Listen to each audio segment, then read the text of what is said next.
2026-এ যদি তুমি মাধ্যমিক পরীক্ষা দিয়ে থাকো তাহলে মোটামুটি কতদিনে তোমাদের পরীক্ষার চূড়ান্ত ফলাফল প্রকাশিত হবে সে সম্পর্কে নিশ্চয়ই তুমি একটা আইডিয়া পেয়ে গেছো। তাহলে এই যে মাঝের সময়টুকু মানে তুমি পরীক্ষা শেষ করে ফেলেছো এবং পরীক্ষার যে চূড়ান্ত ফলাফল প্রকাশ এর মাঝের সময়টাকে তুমি কিভাবে কাজে লাগাবে সেই হিসেবে নিশ্চয়ই কিছু একটা প্ল্যান প্রোগ্রামও তুমি করে নিয়েছো। শর্ট টার্মের কিছু কোর্স কমপ্লিট করার কথাও নিশ্চয়ই তুমি ভেবে রেখেছো। এরপরে ক্লাস 11-এ ভর্তি হবে রেজাল্ট বেরোনোর পর, সেটাও নিশ্চয়ই ভেবে রেখেছো যে তুমি কোন বিভাগে যাবে, কারণ যে সাবজেক্টগুলো নিয়ে পড়ছিলে 7টা সাবজেক্টকে মেন সাবজেক্ট নিয়ে পড়ছিলে সেই সাবজেক্টগুলো একইভাবেই যে তোমার 11-এ থাকবে 12-এ থাকবে এরকম তো নয়, সেটা বিভিন্ন বিভাগে বিভাজিত হয়ে যাচ্ছে। সেখানে কলা বিভাগ, বিজ্ঞান বিভাগ, বাণিজ্য বিভাগ এরকম 3টে বিভাগ এসে যাচ্ছে এবং সেই 3টে বিভাগের আন্ডারে এই 7টা সাবজেক্টের আরো অনেক ভ্যারিয়েশন সেখানে থাকবে।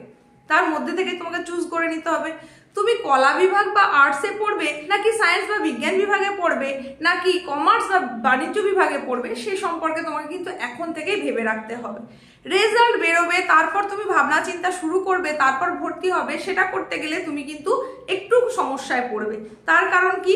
তার কারণ সেই মুহূর্তে দাঁড়িয়ে যখন খুব বেশি সময় হাতে থাকবে না ভর্তি হওয়ার জন্য, সেই মুহূর্তে তুমি নাম্বারের ভিত্তিতে একটা বিভাগ বেছে নিতে চাইবে, তখন দেখা যাবে যে সেটা হয়তো তুমি টানতেই পারছো না। কারণ মাধ্যমিক পর্যন্ত যে জিনিস তুমি পড়াশোনা করে এলে তার সঙ্গে উচ্চ মাধ্যমিকের কিন্তু অনেক অনেক তফাৎ।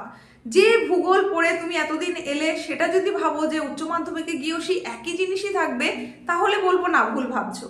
একই জিনিসগুলো হয়তো থাকবে কিন্তু সেটা অনেকটাই ভাস্ট আকারে থাকবে।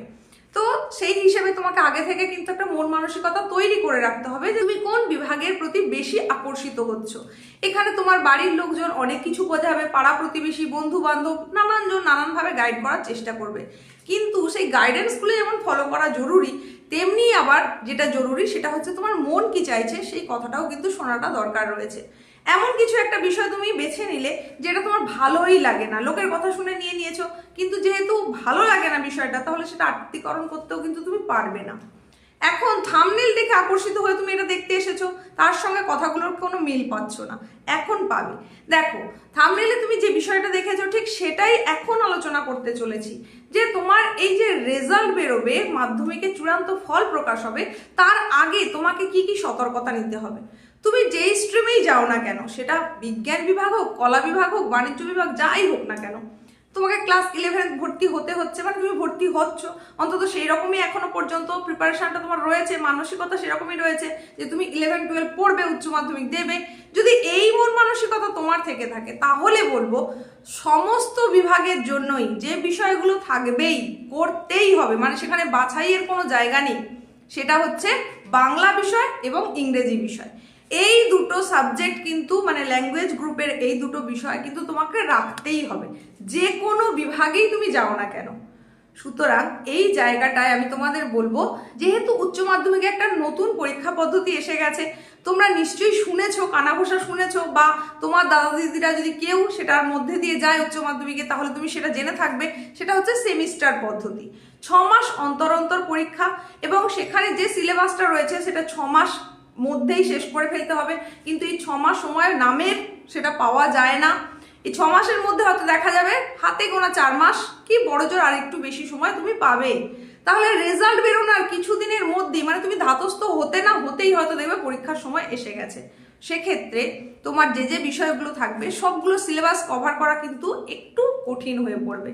তাই তোমাদের জন্য এই মুহূর্তে আমার যেটা বলার সেটা হচ্ছে, যেহেতু এই বাংলা বিষয় এবং ইংরেজি বিষয় তোমার থাকবেই, তুমি যেই বিভাগেই ভর্তি হও না কেন সেখানে এই দুটো জিনিস তোমাকে পড়তেই হবে।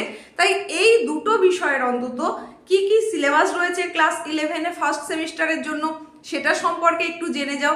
সেই সম্পর্কে সিলেবাসটা সম্পর্কে ধারণা নিয়ে কোথাও থেকে পারলে বই কালেক্ট করে নিয়ে, এখনই নতুন বই তোমাকে কিনতে বলছি না, পুরনো বই কালেক্ট করে নিয়ে সেটা একটু ধাতস্থ করার চেষ্টা করো।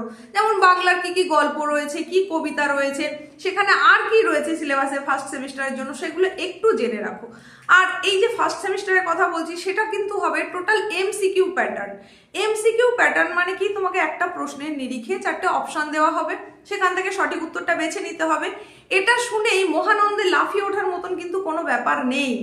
এমসিকিউ প্রশ্ন যেখান থেকে যেমন খুশি হতে পারে সেখান থেকে সাজেশন করা কিন্তু ভীষণই কঠিন। প্রত্যেকটা লাইন থেকে প্রশ্ন হওয়া সম্ভব, তার জন্যই তোমার টেক্সট বইকে কিন্তু ভীষণভাবে খুঁটিয়ে পড়ার প্রয়োজন থাকবে যদি তুমি সেখান থেকে ভালো নম্বর আশা করো।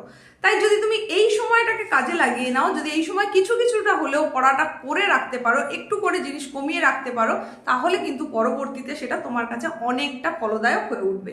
তো এইগুলোই ছিল বলার। কেমন লাগলো সেটা অবশ্যই জানিও। ভালো লাগলে লাইক করো, বন্ধুদের মধ্যে শেয়ার করো, হাই পয়েন্ট এলে অতি অবশ্যই দিয়ে দাও।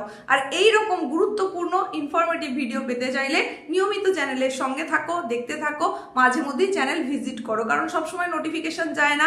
আর তুমি যদি ফার্স্ট টাইম ভিজিটার হয়ে থাকো তাহলে অতি অবশ্যই এখনই সাবস্ক্রাইব করো, তারই সঙ্গে সঙ্গে পাশে থাকা নোটিফিকেশন বেল আইকনটাকেও অল করে দাও। দেখা হচ্ছে নেক্সট উপস্থাপনায় গুরুত্বপূর্ণ কোনো বিষয় আলোচনার সঙ্গে।